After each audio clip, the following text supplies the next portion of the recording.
Index function returns the value of an element in a table or array, selected by the row and column number indexes. Let's see how it works. Select a cell.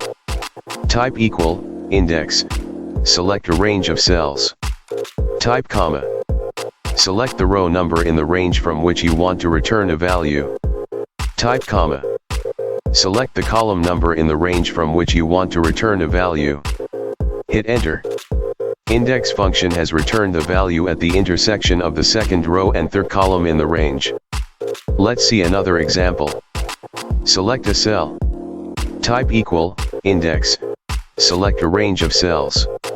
Type comma. Select the row number in the range from which you want to return a value. Type comma. Select the column number in the range from which you want to return a value.